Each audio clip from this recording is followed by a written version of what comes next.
Okay. Well, thank you for being here with us this afternoon. This is the Virtual College Exploration College Fair, sponsored by PACAC and StriveScan. We are here today to present Good Things Come in Small Packages with some great panelists from some great Pennsylvania colleges. Just to clarify, if there are questions during the presentation, there's a Q&A button that you can use to type any questions to presenters at any time. Cameras and microphones are turned off. Everyone is muted, video is off, and panelists cannot see or hear anyone. There are lots of great sessions to take part in that you can find the complete schedule at www.pacac.org, and recordings of this will be available afterwards at pacac.org/virtual. I will go ahead and now turn it over to our panelists, and we will take it from there.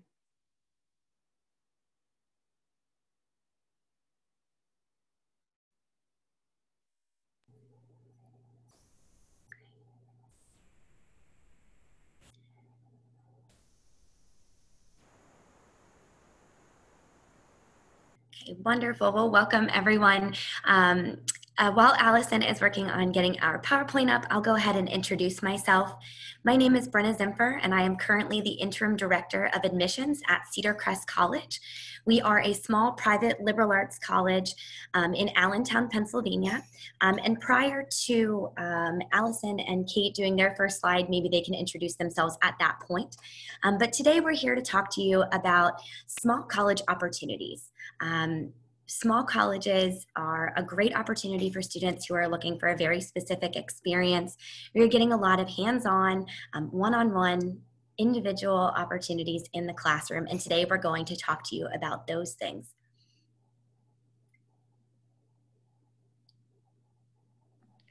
Sorry for the technical difficulties. The slide was up and then the slide was not up. So I believe I have it now, so I apologize for that. In the meantime, Kate, would you like to introduce yourself and DeSales while we're waiting? Sure. So my name is Kate McNally. I'm the Director of Admissions at DeSales University, also a private four-year Catholic institution sandwiched right in between Cedar Crest College and Moravian College in Center Valley, Pennsylvania. And now I'll let Allison introduce herself. Hi, everyone. Yes, my name is Allison. I'm from Moravian College. We're located in Bethlehem, Pennsylvania. Again, I apologize. Do not know what happened with the technical difficulties, but the three of us are very excited to be presenting to you today. We all work very closely. We're all part of the LVAIC, which stands for the Lehigh Valley Association of Independent Colleges. So that really encompasses all of the private colleges in the greater Lehigh Valley area. So we are super excited to be meeting with you today. Perfect.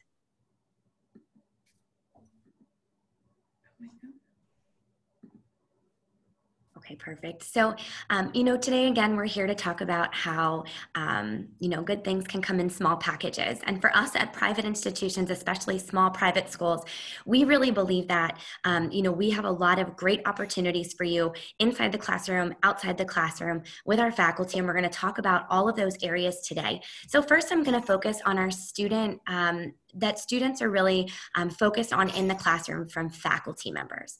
So number one, with private colleges, especially small schools, you're obviously going to get small class sizes, anywhere between probably 10 to 20 students on average. Between Cedar Crest, Moravian, and DeSales is our average class size. So what that's going to offer you is personal attention from your faculty members. You are going to be a name on campus. You're not just going to be a number, in a large class of students. Your faculty members are going to get to know you. They're going to know what you're interested in, what you're passionate about, what you want to study, what you want to do your undergraduate research in, and they're really going to be there to support you through every single step of the way. So small class sizes really allows for you to engage in the classroom with your faculty members. Again, they'll get to know your name, they'll give you their office hours so that you can go and meet them after class to be able to discuss projects with them. So really that small class size is going to be able to provide you with some really great engaging opportunities. You have a close student to faculty ratio. So that kind of goes along with a small class size. This means that there is a small number of students per every faculty member. So whether that is maybe 10 to 1, 9 to 1, or 12 to 1, that means for every one faculty member on campus, there are 10 students. So again, that number really just helps you to understand how smaller institutions are and how much individual attention you'll really be receiving from your faculty members. In a small classroom, something that's a huge benefit to students at small private colleges is that you're going to have dialogue structured classes rather than lecture structured classes. Are your faculty members going to talk to you and lecture in the classroom with a PowerPoint or with some other types of things that they provide in the classroom? Absolutely. But a lot of times after you have a discussion or after you have a lecture and you're looking at a PowerPoint, you're going to have a discussion with your classmates. And those classmates may be from your major, they may be from other majors across campus, which really provides an interdisciplinary approach to your education. And you're really going to get a chance to not only then engage with your faculty in that small class, but with your fellow students and your peers. At small colleges, you also have the opportunity then for faculty advising. So this is something that I think is really a huge benefit to students in this small setting, because instead of having maybe just a professional academic advisor who's going to give you a list of courses, put you on a particular track, having the opportunity to work directly with faculty during your advising meetings is going to allow them to get to kind of narrow down what you want to do. So maybe you say at the beginning you want to study something like biology, but as you meet with your faculty advisor, they're going to know you because they've had you in class. You're doing research with that faculty member. You're working on an internship with that faculty member. So they're going to get to know you and what your interests are and lead your academic coursework and pathways towards something very specific, rather than just meeting with an academic advisor once or twice a year for 5 minutes. They're really going to work with you in your academic plan. And then finally, something that we feel is very important in a kind of a small college setting is that you have full-time faculty. So this means that you have full-time faculty who are teaching your courses, rather than a graduate student or a teaching assistant who is in a graduate program. You are getting all of the best education from the professionals in the field who've been there, they've done what you want to do, and are there to provide you with all of the information and background that you need to be able to be successful in your field. So Brenna just talked to you about things that happen inside the classroom at small colleges. I wanted to touch upon all of the opportunities that are available for you at small colleges outside of the classroom. So I like to say that small schools have everything that larger schools have, just on a smaller scale. So all three of our institutions have vibrant athletics programs. So really where there's going to be a difference is between a big school and a small school is at the small schools, your academics really come first. So yes, athletics can be a really big part of your college experience, but it's gonna, your academics are gonna take precedence. So at Moravian and Cedar Crest and DeSales, sorry, phone ringing, problem in the office. I'm all over the place today. You really get relationships with your coaches at smaller institutions, because not only are they taking pride in what you're doing on the field, on the court, but they also care about how you're doing in the classroom. So you'd be meeting with your coaches on a regular basis, even when you're not in season, to touch in and see how are things going in the classroom, what struggles might you be having. So it's super important to consider that. Also at smaller institutions, clubs and organizations are something for you to get involved in. So all of our institutions have lots of organizations for you to test the waters with. And why this is so important is you can gain so much valuable experience being in a club or an organization. And at smaller institutions, there's all kinds of room for you to have leadership positions, because the club might be a little bit smaller. So you're getting exposed to things like building a budget, doing marketing campaigns. So you're going to really find things that you're passionate about. The same thing with leadership opportunities.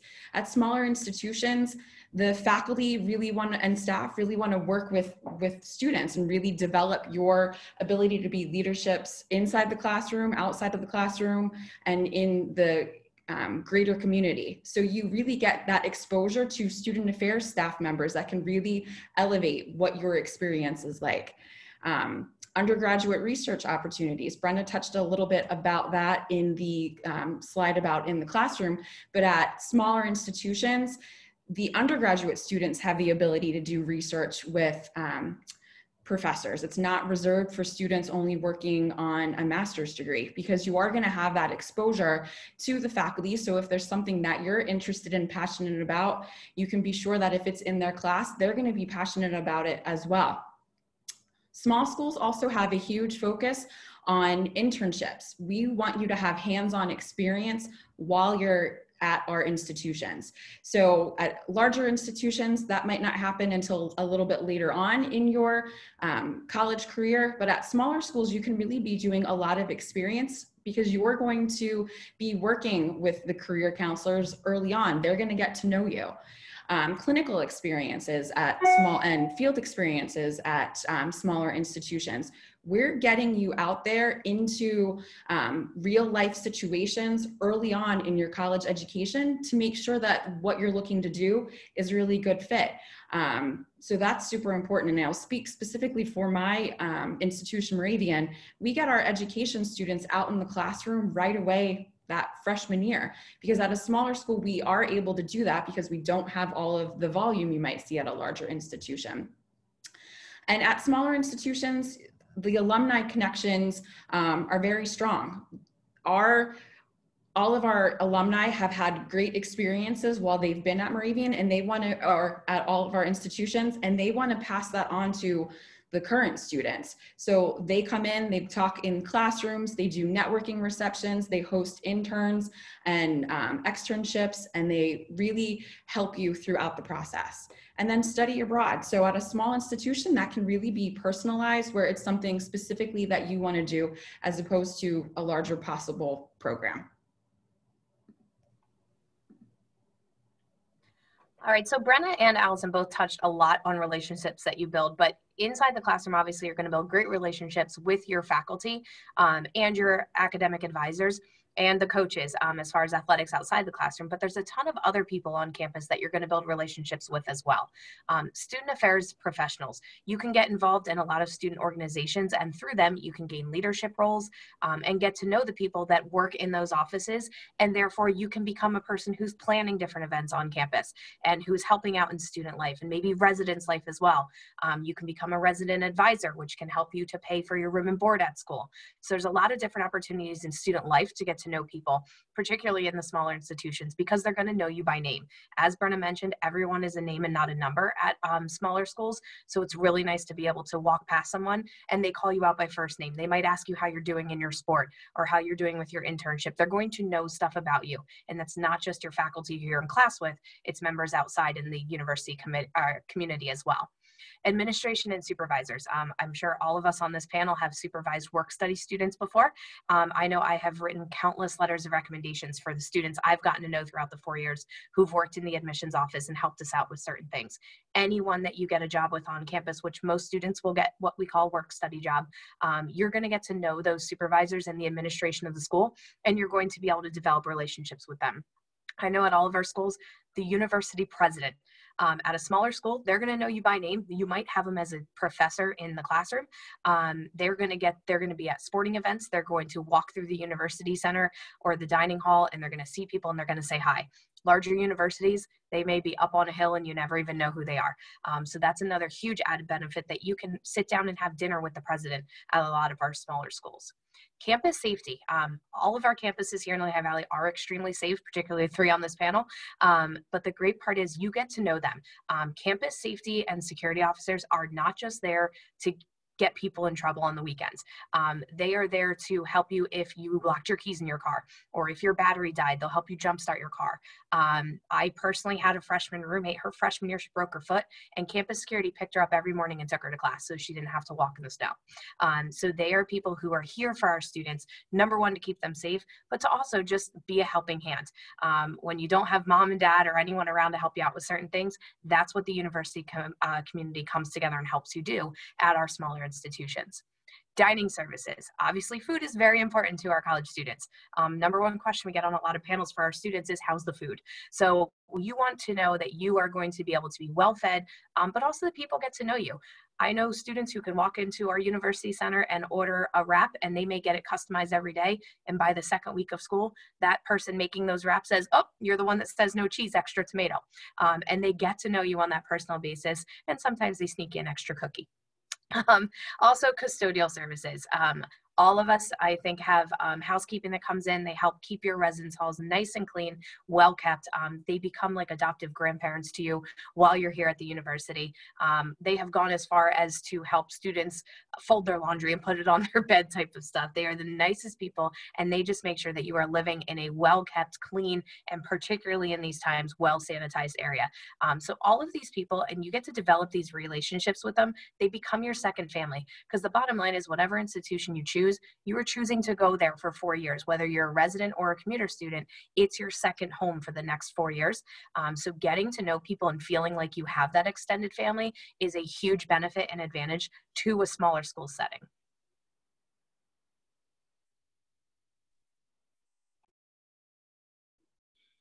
Absolutely. So, we've shared a lot about the opportunities at a small institution in the classroom and out of the classroom, and the relationships that you're going to build while you're with us for those 4 years.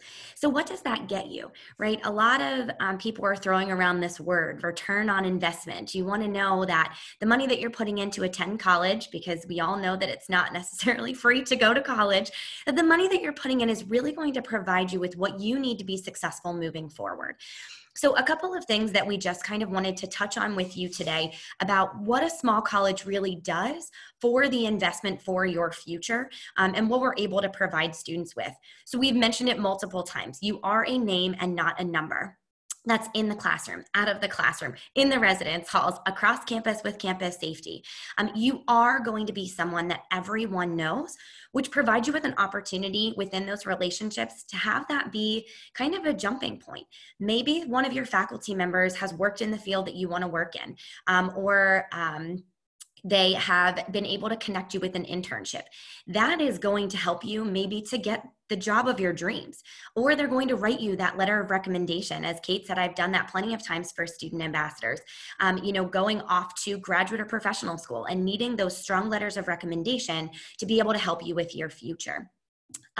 It's really going to provide you with an opportunity as well for people to potentially handpick jobs for you, or be there to be able to support you. For example, actually one of the students that recently graduated from Moravian College actually just got a job at Cedar Crest in our admissions office, and I was able to work with the team at Moravian Admissions to be able to ask for a great recommendation of the time that our new staff member actually spent in their office working with them, and they knew her.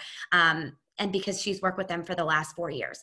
So those opportunities for you to be a name to someone get to know you, and not just a person walking around campus that is a dollar sign to the institution, I think is, really important for that return on investment and what's going to set you up for your future. Smaller private institutions have a higher first to second year retention rate, and also higher 4-year graduation rates.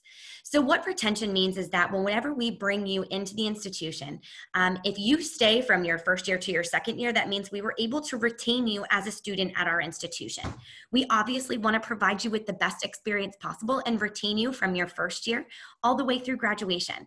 We don't want at small colleges, at any college in general, but I know that there's a lot of work and a lot of effort put in at smaller institutions, that from year to year, from your freshman year all the way through your senior year, that we're putting a lot of time and attention into you as an individual, because we want you to graduate with a degree.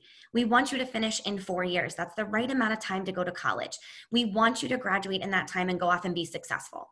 What we don't want is for you after your first year to fail and not be able to get your degree, and then you have student loans that you have to pay for without a job, right? That's not what we want. We want you to be successful. So what a lot of small private colleges do is they actually have an office, a department, a staff member on campus, and our student affairs departments that actually work with students very heavily from the first year to the second year. We know that the transition from high school to college is challenging. We know that, it's moving away from home for the first time. It's being away from your family. It's learning to do your laundry. When do I eat? How do I manage my class schedule? There are so many new things that happen from high school to college, and that first year can sometimes be a struggle. You may just be homesick.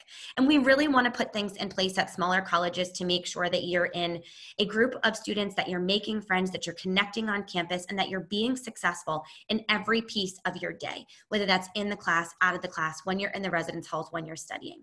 So we have that high first to second year retention rate, which helps you as a student to understand that we are there for you, we're going to support you, and we're going to hold your hand through the time that you're at our institutions to be successful and graduate.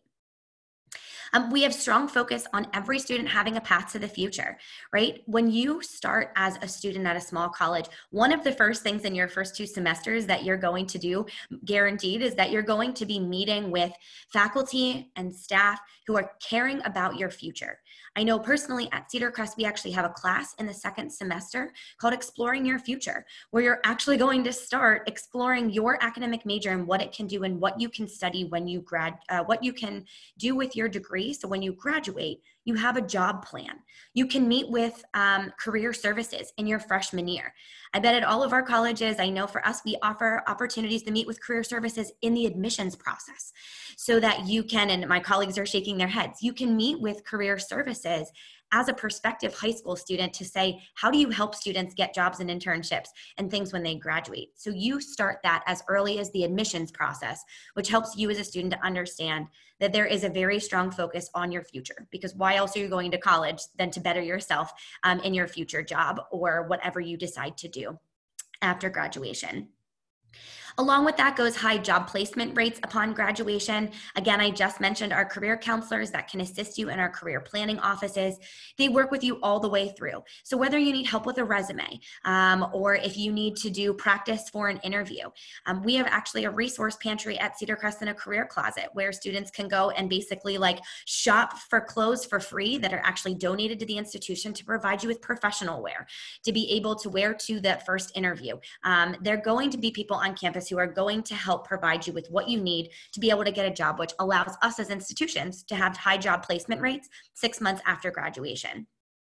And then again, that goes along as well with high acceptance rates for graduate and professional schools, medical schools, because we have specific advising that happens through those faculty advisors that I talked about in the very first slide. Your faculty members are going to help you find the right path for you as an individual student. And what they're going to do is say, hey, you decided that you wanted to go to medical school or law school or whatever it may be for you. In your freshman year, you meet with your faculty advisor to talk about what your plan is for when you graduate. And they're going to start helping you to be able to find what courses that you need in your 4 years to be able to be a top applicant for that graduate or professional school. What internships, clinical experiences, shadowing experiences do you need? What placements exams do you need to take? What score do you need to get on those? How do you make yourself stand out on that application? Your faculty advisors are going to help you do that, and that provides you as the student with an opportunity to be admitted into those graduate, professional, and medical schools, and then us to then turn around and have that high acceptance rate for graduate school. That really, I think, makes the small college experience really stand out.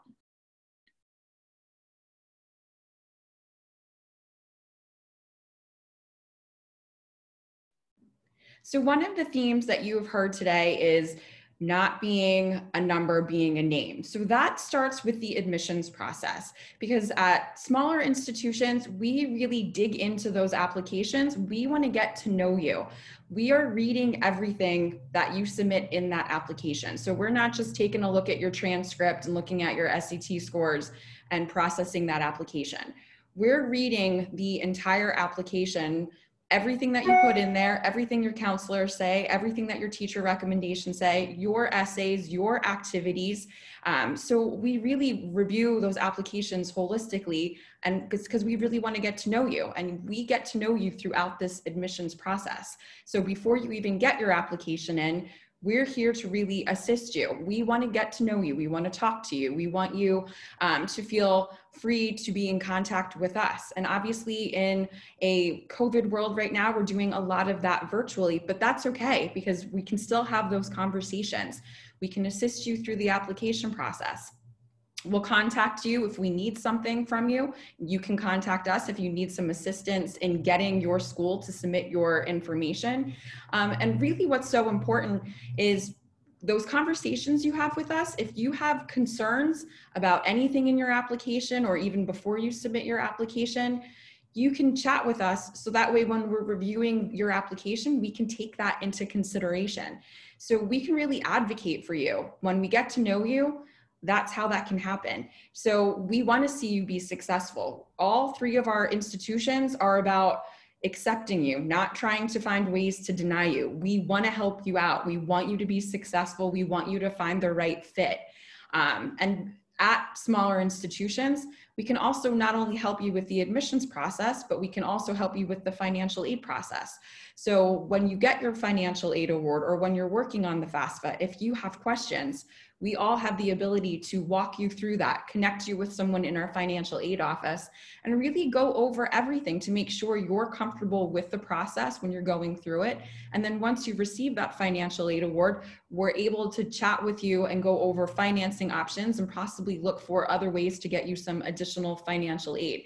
So we like those relationships. We know that it's a little bit harder right now to have those same kinds of relationships we can have when we're meeting you in the high schools and when we're meeting you on campus, but we like having those conversations anyway. So do not be afraid of reaching out to your admissions counselor because we want to really help you. That is what our job is. Counselor is in our title. So we really want to counsel you through this process. We know it can be overwhelming.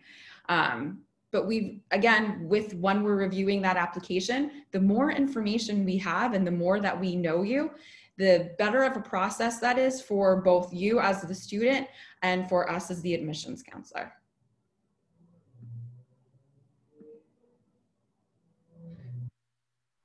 So one other thing that we always push aside from apply to our institutions is to visit. You are only ever going to learn the most about a school if you step foot on that campus and visit it. We all have fabulous pictures. You can see one in Allison's background of our campuses. And trust me, they are all three very gorgeous campuses, especially now with the leaves changing and everything like that. But you really get a feel for the school when you walk the halls, when you see students. Do they smile at you? Do they hold the door open for you? I can tell you at DeSales, it's a weird thing, but you'll never touch a door handle. Every door is held open for you by people that don't even know you. You're a high school junior or senior visiting our schools, and you're going to be treated like you belong at that school and you're already a student there.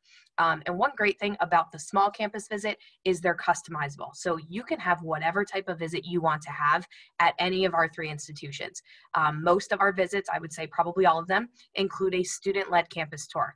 Our students are our #1 advocates. They chose our schools for a reason. They know our schools inside and out. They are living here every day. They're going to school here. They're meeting friends here. Their whole lives revolve around going to our institutions. So who else would be better to give you a tour of our school? And they'll give you the ins, the outs. Sometimes they scare the admissions counselors with all the information they give you, but they do a good job of giving you the student perspective. After a tour, you'll meet with an admissions counselor. This is your opportunity. Don't be shy. Don't let mom and dad do all the talking. Talk to us about what your concerns are. It can be simple questions like, what do students wear to class? All the way up to, what do I do with this degree? What can your particular institution help me with? We're willing to answer any question. And trust me, in all of our years collectively between the three of us, we've heard it all. So don't be afraid to ask questions. You also are able to meet with financial aid. Your parents or your legal guardians may especially have questions about how are we going to afford this education for you. Our financial aid process is not a mystery. We are a wide open book. We do not want to trick you in with crazy scholarships and things like that. We will tell you absolutely everything A to Z of what you're going to be paying for, what you're going to be responsible for out of pocket, what grants and scholarships are being given to you. We want to make sure that you are making the best choice both academically as well as financially. So we are wide open with that, and our financial aid counselors are always willing. Everybody has a different situation, and they're willing to customize that and go over that with you. Also, talk to faculty. We talked a lot about our faculty on this presentation, but the faculty members are the ones you're dealing with every day in the classroom.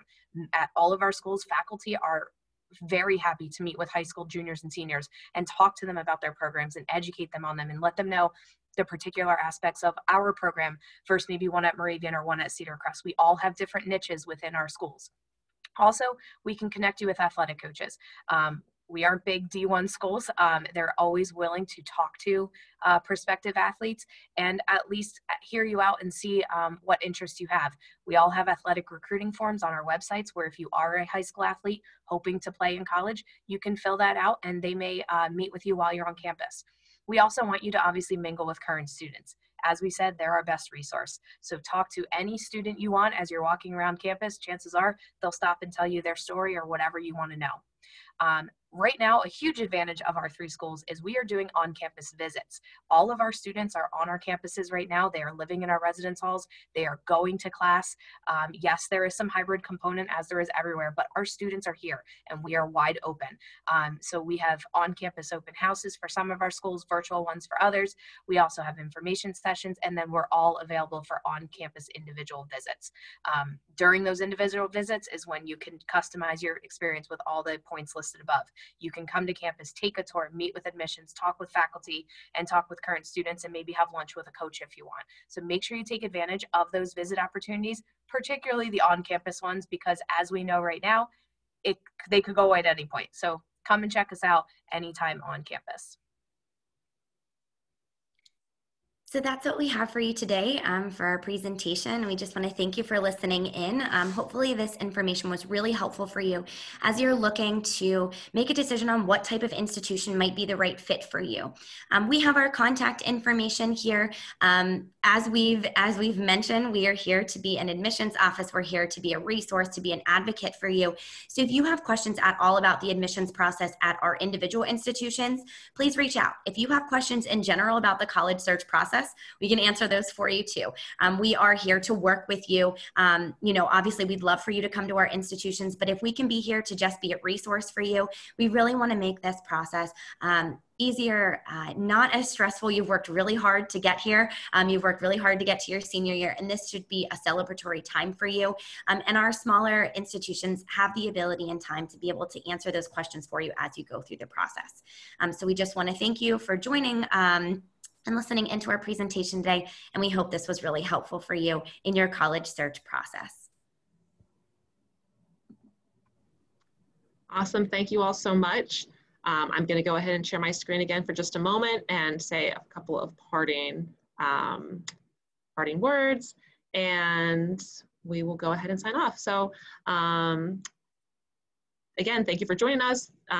There are lots of sessions available on the website, as well as recordings of sessions such as this one and many others. So again, thank you for watching, and hope everyone has a great day.